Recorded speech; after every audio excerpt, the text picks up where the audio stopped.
Bună, dragi prieteni, și bine v-am regăsit pe acest canal. În primul rând vreau să vă zic că vă mulțumesc că am ajuns la 6 abonați și că îmi dați like-uri și îmi vizionați episoadele și tot ce videoclipurile pe care le-am. Știu că ați văzut că am foarte multe slime-uri, dar din păcate mi s-au stricat, s-au dezactivat pentru că majoritatea erau cumpărate sau făcute din slime-uri cumpărate. Și singurele mele slime-uri mai am doar 3. Câteva din slime-urile alea stricate sunt în acest slime, câteva le-am aruncat pentru că sunt vai de capul lor. Așa, o să vă prezint ce slime-uri mai am. Ăsta este, cred că, penultimul pe care l-am făcut. Arată bine, încă arată foarte bine. Culoarea îmi prea place. Chestia este că am cumpărat o glicerină cu care nu mi-a ieșit slime-ul foarte, foarte bine, să zic așa. Și am amestecat cu o parte din slime-ul ăsta. Arată mai bine. Slime-ul nu mi-a ieșit, era foarte lipicios. Că am pus o parte din slime-ul ăla și a ieșit ceva. Nu i-am mai pus nimic. Sclipiciul se vede că a fost din slime-ul ăsta. Sclipici. Care sclipici are bile orbi zdrobite. Și slime-ul mare o să vreau să vi-l arăt. Am dezastru la mine pe birou. Așa. Este mare, rău. Nu l-am mai scos de mult din castoletă. Încă mai are galben pe aici, de la ojă. E cam lipicios și asta nu-mi place. Mare, cu slime-urile mari nu prea mă joc eu. Are cocolașă de la un slime clay, care este mov pe aici. De la un slime clay care l-am amestecat pentru că pur și simplu se dezintegra. I-am pus niște biluțe și s-a stricat. Vai de capul. Mi-au zis părinții care sunt acolo. Am să pun la loc și veți avea o surpriză. Nu am umblat în acest slime de mult timp și se pare că casoleta s-a spart și nu mai e bună. Așa că nu știu dacă mai este în viață acest slime sau nu. S-a întărit deasupra. Nu știu dacă înăuntru s-a întărit, că o să fie pare foarte rău dacă s-a întărit. Nu s-a întărit înăuntru și sunt fericită. Nu știu dacă aș mai putea repara partea asta. Cred că s-ar strica slime-ul dacă aș mai pune. Dar ce culoare șmecheră e așa. El e mov, îmi place mult și e foarte bun, că îmi place mult cum e ieșit.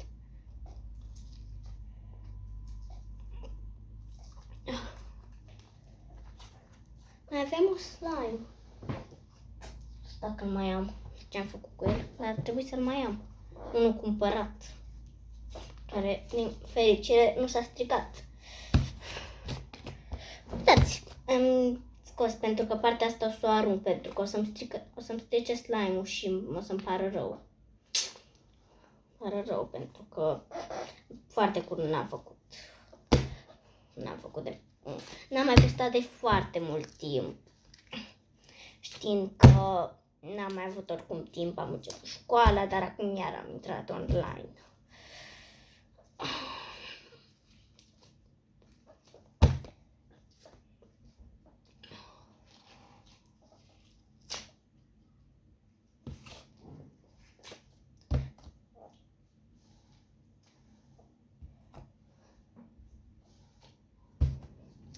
Bine, am desfăcut ce am putut din el. Partea asta e imposibil. Casoleta am să o arunc pentru că n-ai la ce să mai folosești. Am dat 6 lei pe ea. Sau 5, 4, nu știu. Mi-a plăcut mult casoleta asta. De-abia am luat-o. Adică cred că weekendul trecut am luat-o. A fost la Jumbo. Deci e super, super șmecheră. Slime-ul e super, super șmecher. Mi-a părut rău că nu o să mai fie tot, pentru că puțin din slime este acum de gnoi. Așa. Astăzi vreau să postez mai devreme, dar nu am avut când. A fost plecată la țară.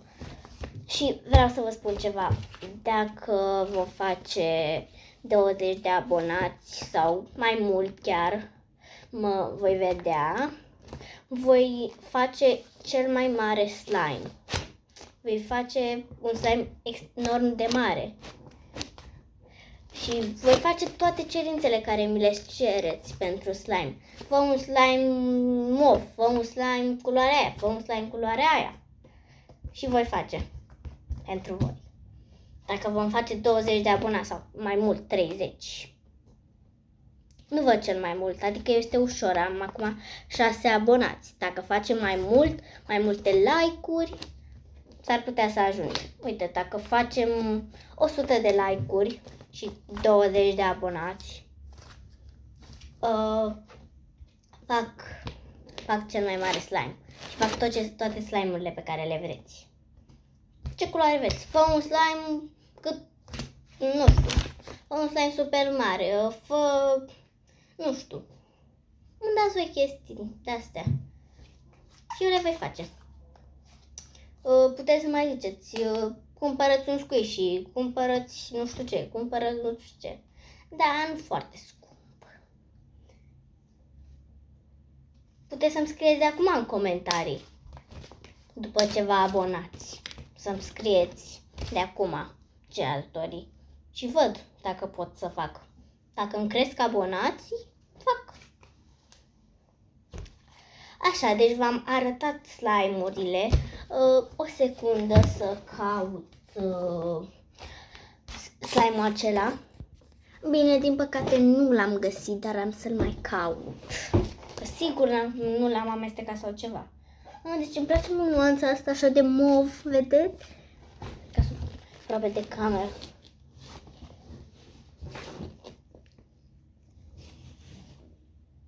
E o nuanță super bună, super tare, dar se vede albastru, dar este o uimitoare. Îmi place mult. Ok, deci atât a fost în acest videoclip.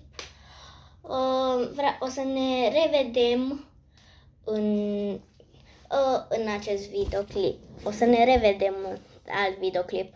Și ce vreau să vă spun, am făcut eu un videoclip cu mine prezentând păpușile și nu știu sigur dacă eu o să le încerc să le prezint pe toate.